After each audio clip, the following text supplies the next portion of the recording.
Welcome to This Explainer. We're jumping right in today because we are going to break down the surprising and frankly kind of mind-blowing math behind quietly achieving early retirement. We're talking about finally escaping that exhausting paycheck-to-paycheck cycle. If you've ever felt like no matter how much you earn, you just can't seem to get ahead, well, you are exactly in the right place. We're going to look at the exact blueprint used by the secretly wealthy to step completely off the hamster wheel of constant lifestyle upgrades and literally reclaim decades of their lives. Okay, let's dive into this. Right now, you're probably feeling that familiar tightening in your chest when it comes to money. And hey, we all are. I mean, over the last few years, groceries have essentially doubled. Rent increases have easily eaten up that raise you fought so hard for. Student loans are back, and, maybe there's even a medical bill sitting unopened in your kitchen drawer right now.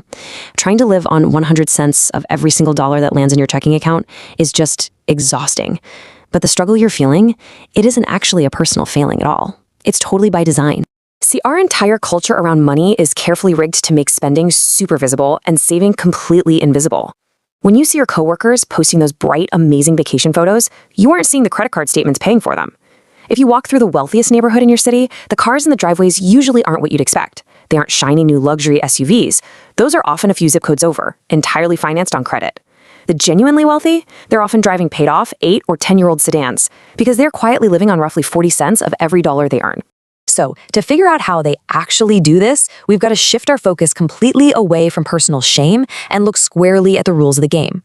Most people who achieve this level of financial freedom are not actually earning what you think they're earning. In fact, many earn quite a bit less than you might be making right now. The secret trick to early retirement was never really about having a massive income. It's entirely about one single quiet ratio. Let's look at the picture that mainstream financial advice flat out refuses to draw for you. The standard advice, right, tells you to live on 90% of your income and save the remaining 10%. If you do that for an entire 40-year career, you'll reach 65 or 70 with barely enough to keep the lights on. That is not a freedom plan. That is a permission slip to work until your knees give out. But if you flip the math around, if you save 60% and live on 40%, the timeline completely collapses. And this brilliantly illustrates just how crazy that flipped ratio is. Look at the shock of this. 50 straight years of labor doesn't just shrink a little bit. It violently compresses into just 12 and a half years of work. For the exact same person, working the exact same job, taking home the exact same paycheck, the only thing that changed was the ratio of what they kept versus what they spent. So how exactly does it bend the timeline that hard? Well, it's through what we call the double duty dollar. Every single dollar you do not spend does two massive jobs at the exact same time. First, it obviously builds up your pile of savings. But second, and honestly far more importantly, it permanently lowers the size of the lifestyle that your pile has to support forever afterwards. Think about it like this. If you only need a $30,000 a year lifestyle to be comfortable, you only need about $750,000 saved to be free forever. But a lifestyle needing $80,000 a year, that requires over $2 million saved. Now, take a household earning $75,000 a year after taxes. At a 10% savings rate, investing in a boring index fund, they have about $140,000 after 12 years. But that same household saving 60% puts away nearly $800,000 in the exact same time frame. Same income, same compound interest. The only difference is what crossed the line into the future column. And that right there is how we escape the upgrade cycle. We so often view a high income as a ticket to freedom, right? But without managing the ratio, a high income just functions as a financial trap. When you get a raise, society screams at you to upgrade the car, upgrade the house, upgrade the wardrobe. But that constant low-grade upgrading is exactly what keeps you totally tethered to the paycheck. This perfectly explains why a quiet school teacher who drives a paid-off Corolla, packs a lunch, and ignores the upgrade loop can comfortably retire at 45. Meanwhile, a marketing director making 3 times as much money is trapped until they're 65.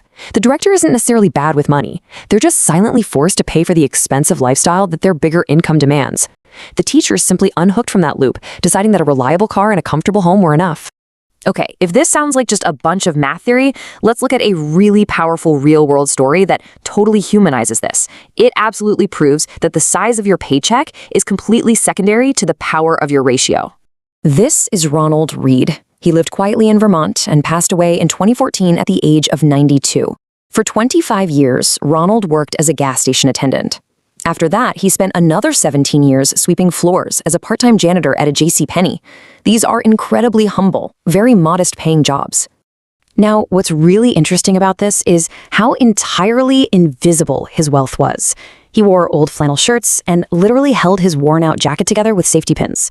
He drove a secondhand Toyota and always walked further just to park in free, non-metered spots.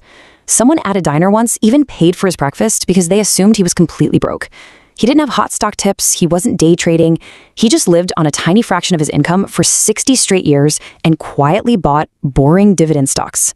When he passed away, his estate was worth nearly $8 million. $8 million. From a gas station attendant and a part-time janitor. He wasn't rich because he was lucky. He was rich because he avoided the lifestyle upgrade cycle entirely and just let his double-duty dollars work for decades. So if Ronald Reed's story cracks something open inside you, let's pivot right now to a pragmatic, step-by-step execution plan. You absolutely do not have to use safety pins on your jacket to achieve this, but you can definitely use the exact same mathematical principles to build your own invisible wealth. According to our source material, here is the 5-step blueprint to engineer your early retirement. Step 1 is simply finding your real ratio by dividing what is left over by what came in over the last 3 months. It's just your starting line, okay? Not a personal grade. Let's look closer at exactly how to pull the levers for the rest of these steps. Step 2 is the secret weapon. Freeze your entire lifestyle at the exact level it sits at today. Honestly, your life today already works just fine. So when the next raise, tax refund, or work bonus arrives, send all of it directly to a separate investment account before it ever even touches your checking account. 5 years of holding the line on your current lifestyle while your income grows can painlessly turn a 10% saver into a 40% saver without a single sacrifice you can actually feel. Let's move to step 3 and see how this builds. The personal finance industry absolutely loves to distract you by telling you to stop buying daily lattes. Seriously, forget the coffee. Roughly 2/3 of every dollar the average household spends goes into just 3 categories: housing, transportation, and food eaten outside your kitchen. These are the big 3. If you attack these big 3, the math basically explodes in your favor. Drop your housing cost by 20% by refinancing or downsizing, and you've literally done more for your future in one afternoon than 5 years of clipping grocery coupons. Keep driving that paid-off used car for 2 extra years instead of trading it in for a new model. Cook 3 more dinners at home a week. These boring categories are where the real money quietly hides. Step 4 is to automate a boring portfolio. You don't need a fancy financial guy in a suit. Set up an automatic transfer into a low-cost, broad market index fund, and then just walk away. As the source says, constant activity is expensive. Quiet patience is free. Automation is the whole game here, because it removes the only person who can talk you out of the plan, which is you. And step 5 brings us home. Track the ratio, not the balance. So the crucial point is, your account balance will lie to you during market downturns. If the market drops 20%, your screen is going to look terrifying. That's exactly why the true metric you should care about is your savings ratio. If you saved 40% of your income that year, you are still winning, completely regardless of the balance. Checking your ratio once a quarter is the true metric that proves